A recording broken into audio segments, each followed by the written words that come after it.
the holidays are a time where we just give ourselves the excuse that it's okay to overindulge because it's the holidays.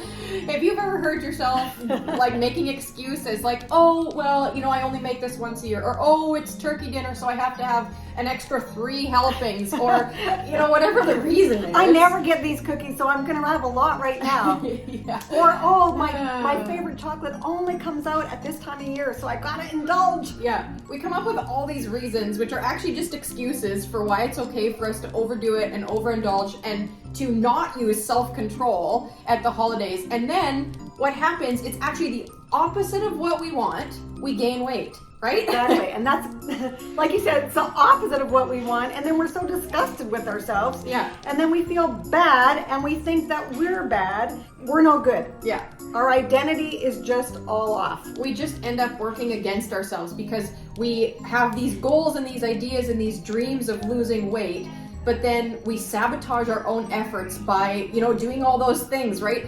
We say, oh, I'll only do it today. Oh, I'll start the diet on Monday. Oh, this is the last time.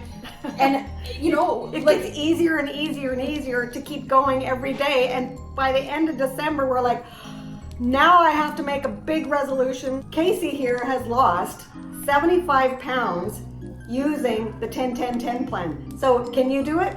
Absolutely. And actually it's more than 75. It was 85, and then now I've lost another 60 after my second pregnancy. So I don't even know what the math is on that. 145. So can you do it? Absolutely. So today what we want to do, we've already kind of told you there are 3 points for today for how you can avoid the holiday weight gain, but we're going to go over them and actually talk about them now. And we're going to list them for you so that you know 1, 2, and 3, okay? Exactly. So number 1 is set a goal for yourself. Mm-hmm. Now it's December already, so you have to set your goal now, today, so that you don't end up getting into that rut. Exactly. So how do they set the goal? Well, weight loss goals are a little bit different. The way that we coach on weight loss goals is a little bit different than probably what you've done in the past. So we like to say that take the time sensitive aspect out of a weight loss goal. So if you're going to say that you want to lose 20 pounds, don't put a time frame around it. Don't tell yourself you're going to lose 20 pounds in 2 months, because you cannot control how fast or slow the scale moves. And so it just ends up becoming a source of discouragement and a way to make us feel like we're failing, when in actuality, we might be taking all of the right steps and the scale's just moving slower than we want. And so what ends up happening when we do that is we end up putting all the focus on the scale.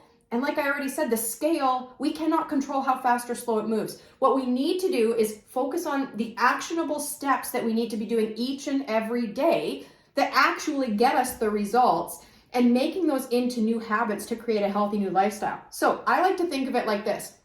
You set your umbrella goal, okay? Which is your goal maybe like that you want to lose 20 pounds. This is like the bigger thing. It umbrellas over everything else. So then what we do is we have to set ourselves small, we call them baby steps or micro goals underneath that big umbrella goal. So that would be things like, you know, today I am going to portion control for each meal. Today I am going to drink my 8 ounce glasses of water.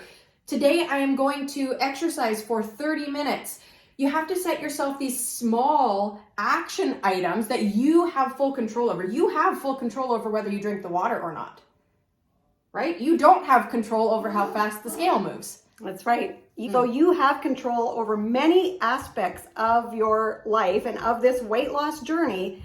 So you have to make those micro goals and actually do them. Mm-hmm, exactly. And make them so small that they seem almost insignificant to the point where you're like, why would I set that as a goal? That's silly.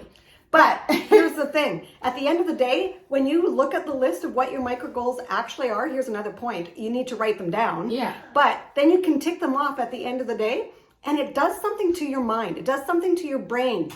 There's a wire in your brain that says when you tick them off, you feel good. You did it. So, woohoo! You give yourself a pat on the back. That makes you feel like you can do it again the next day. Because you're making progress and you can see the progress, okay? So, in this month of December, right now, over the holiday season, you have to set yourself a goal. And maybe your goal for this month is to maintain. That's a great goal for the holiday season, okay? In fact, maintaining is a really good deal for the month of December, because if you look at last December, or the December before that, if you think to yourself, how did you do? You probably said to yourself, well, I overate, I overindulged, and I actually gained weight. So you don't want to do that this year. No. So actually get a piece of paper out and make an umbrella and write down those steps, because that is going to help you be accountable to yourself. We just want to take a quick break to ask you to please take a moment to subscribe to our channel, like this video. It really truly helps us out, and we are passionate about getting this message and messages about how to be healthy in our mind, body, and soul as believers out to as many people as we possibly can. And so your like and your subscribe really helps us more than you know, and we would appreciate that so much. So point number 2 goes along with setting a goal, and that is to make yourself a plan.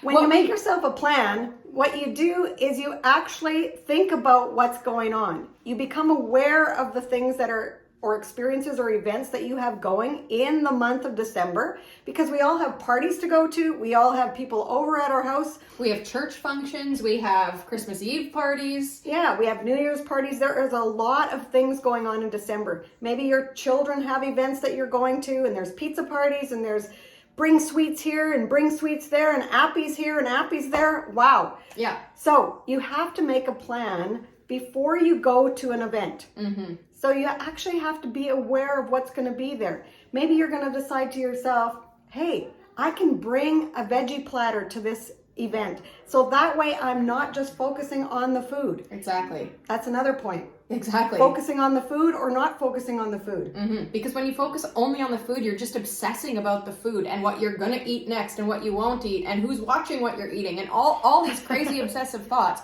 I know, because I've been there, done that. So you stay away from the food table when you're at a party. You know, it's good to have a glass of something in your hand, whether it's tea or coffee or water, something that doesn't have a lot of calories in it.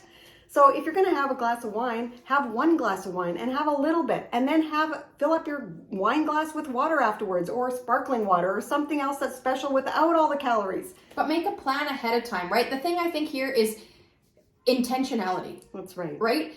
You have to decide before you go to whatever event it is. You might not know what food is going to be served, but you have to know ahead of time what boundaries you are going to put in place for yourself so that you do not overindulge, so that you don't gain weight.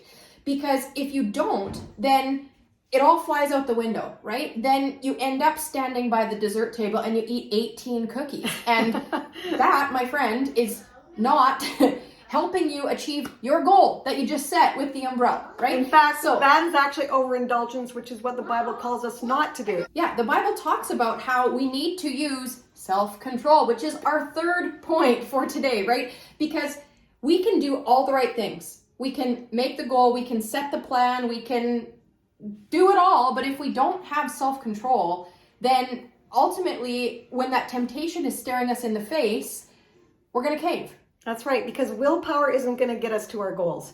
We talk about willpower a lot as well, and no one has the willpower that is needed to reach a weight loss goal that is a longer journey. We don't have the willpower. We have to have the self-control. Mm-hmm. And we can have the self-control because we include God in the journey. There's a big difference between willpower and self-control. Big difference. And in fact, self-control is one of the fruits of the Spirit. And so, we just believe that the fruits of the Spirit are an important part of our weight loss journey because, like it says in Galatians 5, we need to be exhibiting all of those things, right? Love, joy, peace, patience, kindness, faithfulness, gentleness, self-control. I think I got them all. Yeah.